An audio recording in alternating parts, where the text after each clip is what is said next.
Last year I made a video about Rawkus Records, a label that championed underground hip-hop towards the end of the 90s, only to fall victim to its own greed and lost sight of what originally made it unique.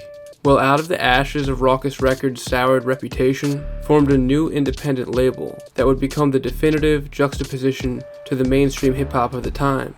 Throughout the 2000s, Def Jux became the #1 place for forward-thinking, boundary-pushing underground hip-hop. The label was run by the artists, not letting the business side of things get in the way of what was truly important. And with them dropping some of the greatest hip-hop albums of their time, they carried on the potential of Rawkus, pushing hip-hop into the new millennium and being the leaders of the 2000s underground rap renaissance. There are so many legendary hip-hop artists in the Def Jux story, but there's one artist who's the leader of the whole thing, and that is LP. LP was born and raised in New York, and quickly got involved in the local hip-hop scene in the early 90s. Being both an incredibly talented rapper and producer, LP formed the group Company Flow around 1993 with Big Just and Mr. Len. They started their own makeshift label called Official Recordings, and the group released the EP Fun Crusher in 1995. This record was a big hit for an independent release, selling over 30,000 copies on vinyl.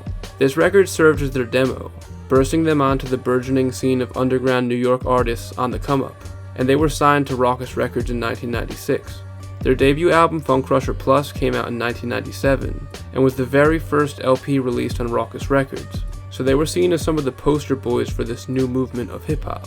As Rawkus gained popularity, their executives had money on their mind and slowly started to push each artist to break into the mainstream, losing sight of what originally made Rawkus such a great place for artists. Company Flow's second project was Little Johnny from the Hospital, an instrumental album. Of course, Rawkus wasn't too happy with the follow-up to their big debut album having no lyrics at all, so they chose not to market the album and stop pushing Company Flow altogether. LP and his groupmates obviously weren't too happy with Rawkus and their lack of faith in the group.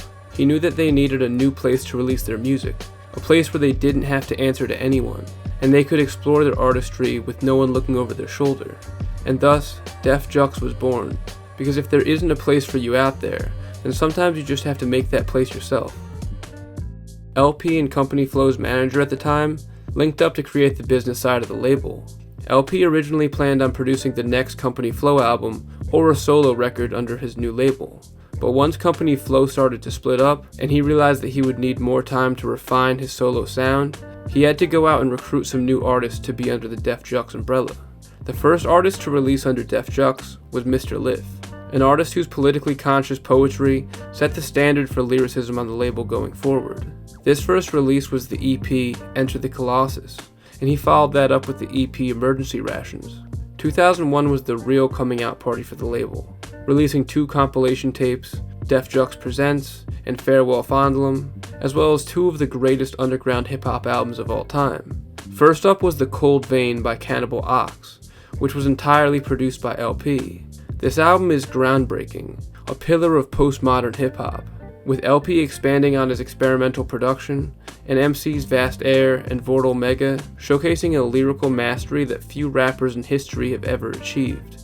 Regarding the name The Cold Vein, Vast Aire has said that it's a metaphor that the group came up with for adversity. He said whenever shit gets dark, when Luke lost his arm, and he was hanging on to that little thing, he was in the cold vein there. When the light bill is due and Christmas is coming, that's the cold vein. Anything that's an obstacle or a problem, especially survival, that's the cold vein. And that comes across in the rapping performance. It feels like they're rapping to survive, with this primal hunger underneath every ounce of lyrical mastery. This is the album that officially put Def Jux on the map, and is widely thought of as the best release Def Jux has ever put out. Its status as a cult masterpiece is the essence of everything that Def Jux represents. And they followed that up just 4 months later with Aesop Rock's Labor Days, another benchmark in underground artistry that is still being studied today. On this record, Aesop Rock took the already high bar of lyricism on the label and raised that even higher, displaying a surplus of new rhyme schemes and flows and showcasing his now famously vast vocabulary. This album was mostly produced by Blockhead, with a song by Omega One and a few by Aesop himself, so this was the first Def Jux release that didn't have LP's hands directly involved in the music. And that goes to show just how much trust LP had in Aesop and Blockhead at the time. The way Def Jux was able to let artists off the leash and explore whatever creative lanes they were drawn to, that is what separated them from most other labels in the history of rap. The artists were always the priority, and so the music was always in its purest form. Around this time they actually got into some legal trouble because Def Jam sued them for the name Def Jux, and they eventually settled out of court, leaving Def Jux to now have the official name of Definitive Jux. But their legacy as Def Jux had already been solidified, so that still remains their unofficial moniker. 2002 was another monumental year for the label, releasing the second Def Jux Presents collaboration tape, EPs from Mr. Lif and Aesop Rock, an incredible Mr. Lif solo project, an instrumental album by RJD2, and LP's first album as a solo artist. Fantastic Damage came out in May of 2002. This album is really LP's first opportunity to fully express himself artistically. The production is innovative and bombastic, with him citing Public Enemy as a major influence on his sound. And lyrically, he's able to get a lot more personal and explore different lyrical avenues of his creativity, now that he doesn't have to share the time with any other MCs. Mr. Lif's album, I Phantom, is a concept album described as an exploration of the dynamics of everyday life and the pursuit of our dreams in a rapidly decaying society. There's been a number of great concept records released under Def Jux, but I Phantom might be the most ambitious. The album tells a story from start to finish, starting off by talking about a day in the life of an everyday worker, and by the end of it, zooms out to cover the album's political themes, climaxing in a nuclear war. This is Mr. Lif at his most dynamic, and with the majority of the production coming from LP, this is a certified Def Jux classic. RJD2's album Dead Ringer solidified him as being up there with LP as two of the premier sound architects for this generation, and as he is from Ohio, that signaled that Def Jux was going national.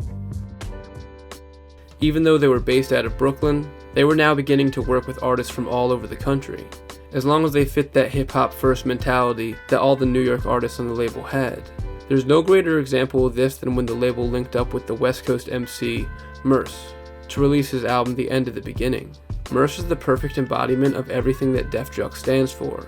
He is a true MC, with a love of hip-hop in his heart that comes through in every release that he has. He was a part of the group The Living Legends, which essentially is the West Coast version of what Def Jux was offering over here, so it was a perfect match. They filled out the rest of that year by releasing the next Aesop Rock album, Bazooka Tooth, an album called Ravipops by C-Rayz Walz, Let's Get Serious by the Party Fun Action Committee, which is a concept album by Blockhead and Jaire, where they document a day in the life of two record execs who spend their day listening to demo tapes, and Super Trashy by the Ohio group SA Smash, a duo with Metro and Camus Tao. Before his Def Jux days, Camus was originally in the group Megahertz, with RJD2 and Copyright, and this Ohio subsection of the Def Jux family really became the heart and soul of the label over the years.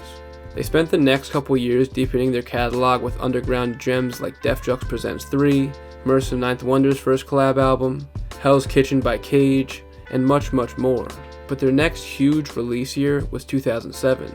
That year they gave us a compilation collaborating with Adult Swim, the second Rob Sonic album, the second Hangar 18 album, Aesop Rock's None Shall Pass, and LP's I'll Sleep When You're Dead.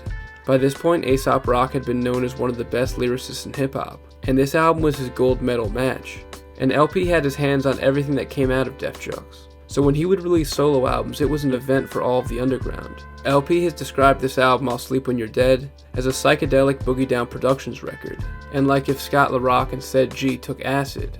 LP is a master at channeling hip-hop's golden age with his music's sound and attitude, while bringing it into his present day and beyond. In 2008, Def Jux had gone global, releasing Dizzy Rascal's album Maths in English out of the UK, and West Coast legend Del the Funky Homo Sapiens' 11th Hour. But unfortunately, the end of Definitive Jux was already on its way. There were multiple reasons why Def Jux had to come to an end. First of all, the music industry was changing. As the internet and torrent started to gain popularity, it killed smaller independent record labels, who made their money from physical sales. It would be pretty much another decade before most smaller underground labels really got back on track and started to get in front of the business side of things in the streaming era. The second reason for the end of Def Jux was that LP was just spread too thin. Having to run a company while also producing for most of the artists, and also having your own solo career, that was just too much for him to do for too long. When the label did eventually go on hiatus in 2010, LP stepped down as the artistic director of the label to focus on his solo career. And it worked out for him, because if he never stepped down and stopped running Def Jux, he may have never gone on to Run the Jewels, which is one of the best things to happen to him in his career. And the third thing that affected Def Jux is the most heartbreaking. In May of 2008, Camus Tao tragically lost his battle with lung cancer and passed away at the age of 30. The label continued for almost 2 years after his passing, but it left LP and all of his label mates in a very emotional state, not being able to fully grieve and process their loss at the time. In 2010, the label posthumously released Tao's album King of Hearts, which he was working on at the time of his passing. Regarding this album, LP said, "In many ways, King of Hearts is a record of what could have been, a snapshot of an artist mid-evolution. In some ways it's a diary discovered of the belongings of a friend who passed away, or maybe it's a scrapbook of a master inventor, with only half of the schematics of some incredible new invention detailed inside. You don't need to see the invention fully realized in order to recognize the magnitude of the creative force behind the sketches." I think that's a perfect way to describe this album. It's unlike anything else released on Def Jux, and really anything else I've ever heard. This is the last official release of Def Jux, which I think is probably the perfect way to end this legendary label's run, honoring one of their fallen artists. LP even named his next solo album Cancer for Cure to honor Camus, and his legacy will live on forever. Even though it's been around 13 years since Def Jux has released a record, everything that they represented is still present in hip-hop, on labels like Backwoods Studios, Ruby Yacht, and the Bruiser Brigade. Def Jux came along at a crucial time in hip-hop history, a turning point, where the underground could have gotten swept away in the shadow of the mainstream, but instead Def Jux and their contemporaries were able to plant their flag and let everybody know that there will always be a place for underground hip-hop. Thanks for watching, everybody. If you enjoyed the video and want to leave a like and subscribe to the channel, that is always appreciated. Special thank you to my patrons who voted on this video. If you want to vote on next month's video, then go check out the Patreon at the link below. Let me know down in the comments what is your favorite Definitive Jux album. As always, I got a lot more headed your way, so stay tuned, stay safe, and stay def. Thanks for watching.